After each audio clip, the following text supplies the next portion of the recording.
ধারাবাহিকের শুরুতে আমরা দেখতে পাই হসপিটালে অ্যাডভোকেট নন্দিনী শিবপ্রসাদকে জিজ্ঞেস করে যারা তটিনীকে গুলি করেছে তাদের ওপরে নাকি অনেকগুলো গুলি বর্ষণ করা হয়েছে আর সেটা নাকি পরশুরাম করেছে। তখন শিবপ্রসাদ বলে, হ্যাঁ সেটা আমিও শুনেছি, পরশুরাম তাদের ওপর গুলি বর্ষণ করেছে। শিবপ্রসাদের কথা শুনে অ্যাডভোকেট নন্দিনী বলে, শুনেছ বলে তো হবে না শিবপ্রসাদ, আমাকে বলো পরশুরাম কে? ভিড়ের মধ্যে তটিনীকে গুলি করে গেল আর তুমি পরশুরামকে দেখলেই না। কে এই পরশুরাম? কেন সবার আড়ালে লুকিয়ে থাকছে? কেন আমাদের সামনে আসছে না? আমাকে বলো পরশুরাম কে? এদিকে শিবপ্রসাদ চুপ করে দাঁড়িয়ে থাকে। তখন নন্দিনী বলে, এভাবে চুপ করে দাঁড়িয়ে থাকবে না, আমাকে বলো পরশুরাম কে? তখন শিবপ্রসাদ বলে, আমি লাড্ডু বিগোতে আইসক্রিম খাওয়ানোর জন্য নিয়ে গিয়েছিলাম। ভিড়ের মধ্যে আমি ঠিক দেখতে পারিনি। আমরা সাধারণ কমন ম্যান। আমার স্ত্রী ভালো আছে, এটাতেই আমরা হ্যাপি। পরবর্তীতে নন্দিনী বলে, কালকে কর্ণ চ্যাটার্জি কোর্টে উঠবে আর আমি এটাও জানি কর্ণ চ্যাটার্জি তুড়ি মেরে বেল পেয়ে যাবে। তারপরেও আমি এই কেসটা লড়ছি, কিন্তু যারা আমার বোনকে খুন করার চেষ্টা করেছে তাদেরকে খুঁজে বের করার চেষ্টা করো, তাদেরকে খুঁজে বের করে শাস্তি দাও।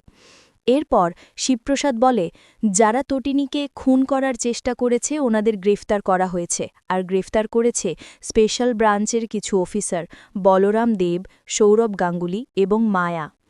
শিবপ্রসাদ এটাও বলে যে আমরা সাধারণ একজন মানুষ, আমরা গুন্ডাদের সাথে মারপিট করতে পারি না, তাদেরকে গুলি করতে পারি না। আমার স্ত্রী ভালো আছে মানে আমরা ভালো আছি।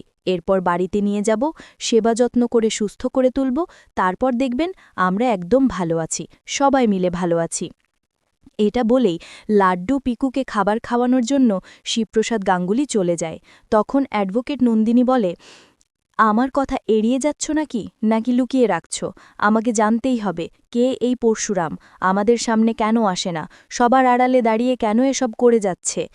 পরের পার্টে আমরা দেখতে পাই তটিনীকে বাড়িতে এনে শিবপ্রসাদ চুল আছড়ে দেয়। তখন পিকু এসে বলে, তা আমি ঘর ঝাড়ু দিয়ে দিয়েছি।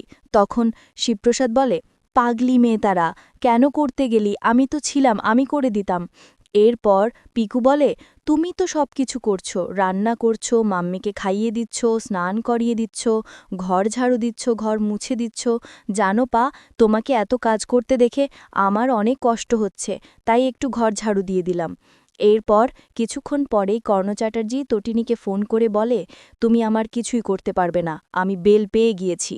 তুমি আমাকে যত শাস্তি দেওয়ার চেষ্টা করো না কেন, কখনো জেলে আটকে রাখতে পারবে না। তোমার ওপর গুলি চলেছে, এরপর হাজার হাজার গুলি চলবে।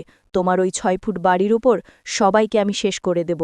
যারা আমার ছেলেকে আমাকে কোর্টে তুলেছে, আমার সম্মান, আমার রিপুটেশন সব ধুলোয় মিশিয়ে দিয়েছে, তাদেরকে আমি কোনো মতে ছেড়ে দেব না। পরবর্তীতে তটিনী বলে, আপনি আমাকে থ্রেট করছেন? আপনার মতো বাবাদের জন্যই আগামী প্রজন্ম নষ্ট হয়ে যাচ্ছে। আপনার মতো বাবা আছে বলেই প্রতিটা সন্তান তার বাবার টাকায় এই পৃথিবীটাকে কিনে রাখতে চায়। আপনার মতো বাবা আছে বলেই রাস্তাঘাটে মেয়েদের উত্ত্যক্ত করার সুযোগ পায়। তটিনীর এমন চিৎকার করা দেখে শিবপ্রসাদ বলে, তুমি আমাকে ফোনটা দাও।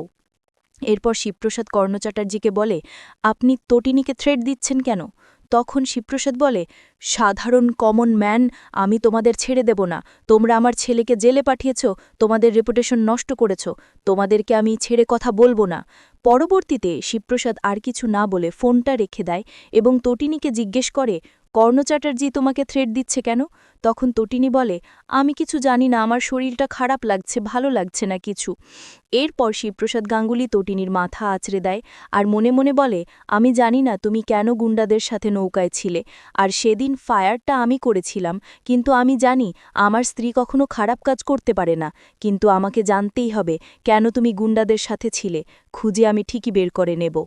অন্যদিকে আমরা দেখতে পাই কর্ণ চ্যাটার্জি জেল থেকে ছাড়া পেয়ে সামনের দিকে এগোতে লহরী এসে জিজ্ঞেস করে, ঠিক বেল পেয়ে ছাড়া পেয়ে গিয়েছ, কিন্তু ছেলেকে ঠিকই জেলে আটকে রেখেছে।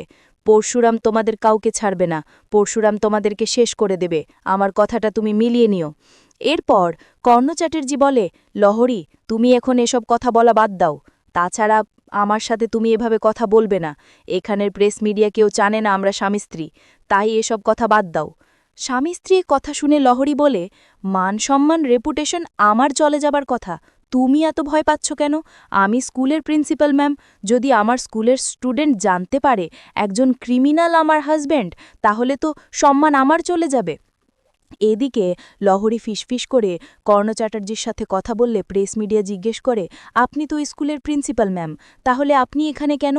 তাছাড়া কর্ণ চ্যাটার্জি আপনার সম্পর্কে কি হয়? কিছুক্ষণ চুপ থাকার পরে লহরী বলে, কর্ণ চ্যাটার্জি আমার হাজব্যান্ড এবং তাদের চ্যাটার্জি আমার সন্তান।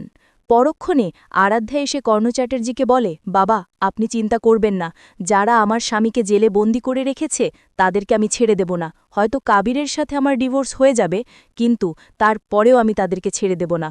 আরাধ্যার কথা শুনে কর্ণ চ্যাটার্জি কিছু না বলে ওখান থেকে বেরিয়ে যায় এবং লহরী আরাধ্যাকে বলে, তুমি এসব কি বলছো? তটিনী তোমার ছোড্ডি হয়? তখন আরাধ্যা বলে, সব সম্পর্ক এখানে চুকিয়ে নিলাম, কোনো সম্পর্ক নেই এদের সাথে। জানেন, আমি চেয়েছিলাম আমি আমার স্বামীর সাথে সিঁদুর খেলব, কিন্তু আমার সিঁদুর তো এখন জেলে। শিবপ্রসাদদের বাড়িতে একটু ঘুরিয়ে আমরা দেখতে পাই শিবপ্রসাদ এবং তটিনী মিলে এক চায়ের কাপে চা খায়। সেটা দেখেই পিকু বলে, আমিও বিয়ের পর আমার বরের সাথে এভাবে চা খাবো। এরপর তটিনী বলে, খুব পাকা হয়ে গেছো তাই না? খুব বিয়ের পরে বরের সাথে এভাবে চা খাবে? পুজো শেষ হয়ে গেলে স্কুল খুলবে, তারপরেই তোমাদের পরীক্ষা শুরু, সেদিকে লক্ষ্য না রেখে। কিছুক্ষণ পরেই সেখানে জিৎ গাঙ্গুলি, তটিনীর মা বোন আসে এবং তটিনীকে জিজ্ঞেস করে, তুই কেমন আছিস? পরবর্তীতে শিবপ্রসাদ বলে, আপনারা গল্প করুন, আমি যা বানিয়ে আনছি। তখন তটিনীর মা বলে, সে কি, তুমি কেন করবে? আমি যা বানিয়ে আনছি। এরপর লাড্ডু বলে, পাই তো সব কাজ করছে, ঘর ঝাড়ু দিচ্ছে, ঘর মুছে দিচ্ছে, রান্না করছে, মাম্মিকে খাইয়ে দিচ্ছে। আগামী পর্বে আমরা দেখতে পাব শিবপ্রসাদ বলরামকে ফোন করে বলে, এবার শিবপ্রসাদ চারিদিকে বেঁধে বড় যুদ্ধে নামবে, সব দিকে খোঁজ খবর নিয়ে রাখ।